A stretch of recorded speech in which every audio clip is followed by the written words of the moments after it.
Hello and welcome to this video explaining an idea that I call CBMI. CBMI stands for Concept-Based Machine Intelligence.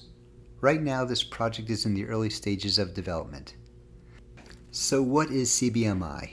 It's a proposed software system that enhances machine learning solutions by providing them with conceptual context. In other words, it helps explain what things are. A couple of important things about that statement. CBMI is meant to enhance existing machine learning systems. It's not meant to replace them. And it does so by providing conceptual context. What exactly does conceptual context mean? Conceptual context indicates how a given concept relates to other concepts in its domain of use. Let me explain that idea with an example. Consider this picture. A convolutional deep learning neural network is very good at tasks such as recognizing this image as a handwritten number 7. But unless it was specifically coded, the system wouldn't know that 7 is a numeric integer. It wouldn't know that it's greater than 6, or that it's less than 8, or that it represents the number of days in a week, or that in some cultures or situations it might be considered lucky.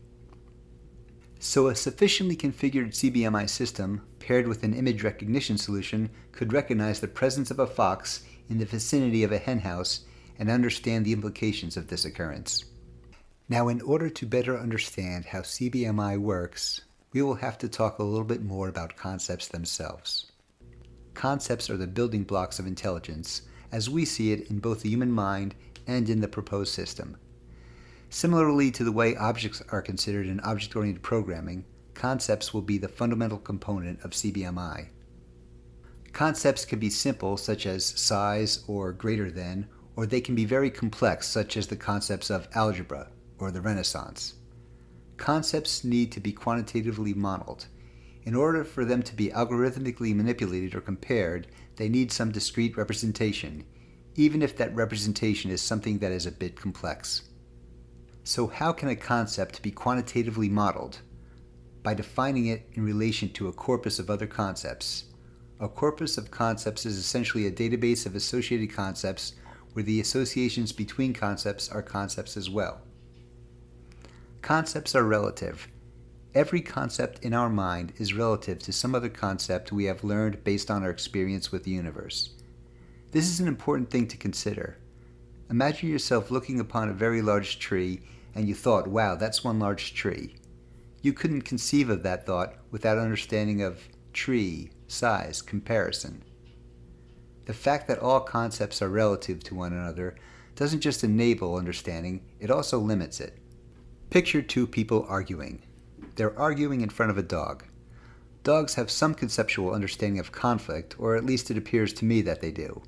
However, if these people were arguing about political differences, the dog wouldn't be able to understand that because it just doesn't understand the concept of politics. Another person observing the argument might be able to understand the nature of the conflict because of that person's understanding of politics and disagreement. Let's look at another example of how we define concepts in terms of other concepts. Imagine that somebody asked you to explain what it means to travel. You might answer, well, traveling is moving from one place to another. So the person then asks what moving means. You might answer, moving is changing physical location over time. And what about changing physical location? You explain that change refers to a comparison from one state to another, and a physical location is some point in a defined coordinate system.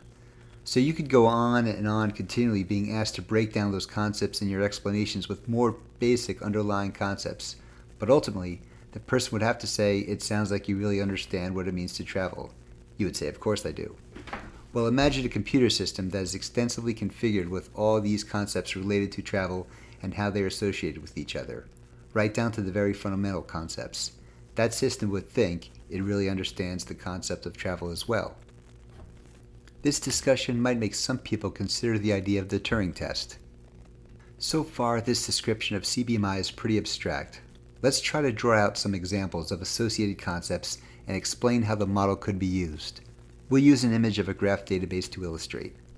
Let's look at how a corpus or database of concepts might be modeled. A main component of a graph database is the node or entity. We use nodes to represent different concepts. The relationship or edge between those nodes is also a concept. Without going into too much detail, the relationship concept will be some type of algorithm operating on the node concepts. For example, Elvis Presley starred in the movie Viva Las Vegas. The concept of starred in the movie joins the concept of Elvis Presley to the concept of the movie Viva Las Vegas. This concept of starred in movie will be modeled as a refinement of the concept is included in, which is something that can be algorithmically evaluated in a straightforward manner with set operations. But I'm not going to get into more detail on that in this video. Let's take a quick look at how a concept graph might be used to compare and contrast concepts. We'll start with the concept of a bird. In a full graph, this bird concept would be associated with higher level concepts that define its appearance, capabilities, behavior, and so forth. But we'll take a simple look at the model for now. A robin is a type of bird, so is an eagle. So they're conceptually similar in that regard. But a robin eats worms and an eagle eats things like fish and snakes. We could query this concept model to understand some facts about robins and eagles. Again, this is a very simple model used just to illustrate some basic ideas. If we developed our CBMI model more elaborately, we would define the concept of eating as something done when hungry. So an appropriately configured CBMI system would recommend worms for a hungry robin. In a subsequent video, we'll see how we can use this approach to answer the important question, was Elvis Presley alive during the Great Depression and/or World War II? I hope you found this quick introduction to the idea of CBMI interesting. Check out the links in the description for more details, and please comment with any thoughts or questions you might have. Thanks for watching.